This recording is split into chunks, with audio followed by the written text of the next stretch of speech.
Hey gang, so this video is going to be a bit of a lecture, a little bit of an introduction to this week's materials. This is kind of going to follow the basic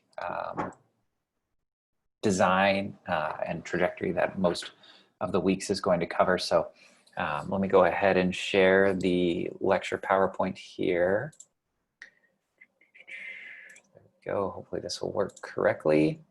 That should be it. So week one, welcome to the class. Welcome to TESOL and the Principles of TESOL course. I really am excited about this course. I look forward to working with all of you. And this lecture is going to provide a little bit of an overview of the course materials for the whole course. And then we're going to talk about this week's materials. Maybe. So there we go. So in this course, I said it in the syllabus video a little bit, is we're going to cover, first off, this first week, a crash into the basics of second language acquisition and language learning, as well as language teaching. And then we're going to move into discussion of specific factors concerning English as a second language, English as a foreign language, or English language learning contexts. And then we're going to have an introduction to the 6 principles of TESOL. And then we're also going to cover the basics of teaching, lesson preparation, and classroom management. These are things that are very important, and as you will see later, they are core and inherent within the 6 principles of TESOL. So the next thing we'll talk about are the readings. So first, we have our More Than a Native Speaker. This is my nice little acronym here, More Than a Native Speaker, Chapter 1. So the things that I wanted to touch base with you on in this video are the ideas of student-focused instruction, what it is and what that means. Language as a tool for communication. Again, what is that and what does that mean? The fact that learners must master both skill and knowledge. The fact that feelings play a role in our language learning, and that learners have very different preferences. So first off, student-focused instruction. So this is not sitting down with your students and saying, okay, what do you want to learn today? It is more of getting to know your learners, having an understanding of where they are in their proficiency, paying attention to your learners, paying attention to what they want, what they need, and then dictating your instruction based on that. So the student really dictates the direction of your learning. What are you going to be focusing your time mostly on with them? You are still the instructor. You are still there to provide them with a general direction or general syllabus of their learning, but you are going to adapt that based on your learners, who they are, what they want, where they're coming from, and where they want to go. Now, the next point, something that we're going to talk a lot about, and I think it's very important. Language is a tool for communication. This is something that I want to be imprinted on all of your minds when you move forward as teachers. Everything you do in the classroom should be focused on enabling your learners to communicate.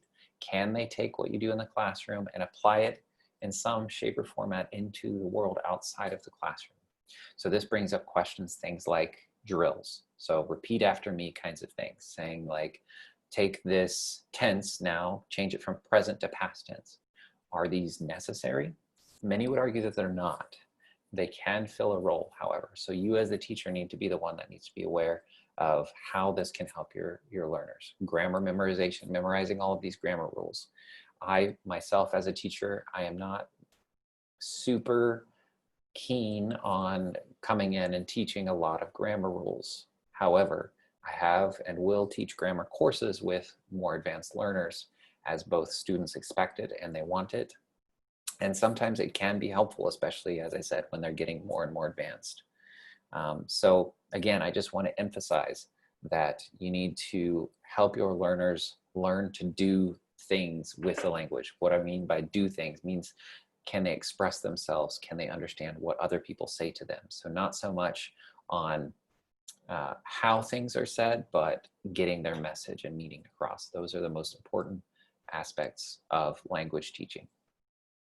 Now, this kind of dovetails within this learners needing to master skills and knowledge. So they need to develop these skills, but they also need that knowledge. They go hand in hand. If you don't have the knowledge, you're not going to be able to develop the skills. So part of teaching does involve equipping your learners with the necessary knowledge so that they can then take it and use it.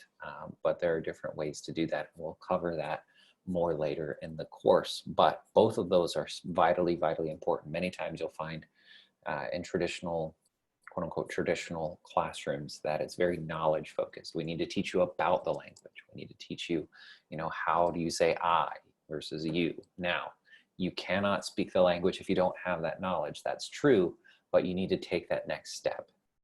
If you have a lesson about how do you greet someone, you don't just say, oh, this is how you greet somebody. You need to give your learners an opportunity to actually act that out. That is where the skills can be developed. Now, my clever little title here, affect, effects, effects. So affect, meaning emotion, has a very strong impact on the language learning process. So an optimal learning environment can be very, very helpful for learning. Non-optimal will very much hinder your learning. So if your students are tired, if they're anxious, if they're upset, if they feel uncomfortable, you're not going to be as successful as a teacher as you could be. Also, language learning is very, very difficult. It is very, very time consuming, and it's a very, very long time to learn a language. So these are things to pay attention to as a language teacher. Yes, as well as impacting motivation. Motivation can wax and wane depending on how your learner's feeling from day to day, as well as social issues and all of this. We'll get into all of that later. Now, learner preferences. You can also read this as individual differences. So learner preferences. How do they prefer to learn a language?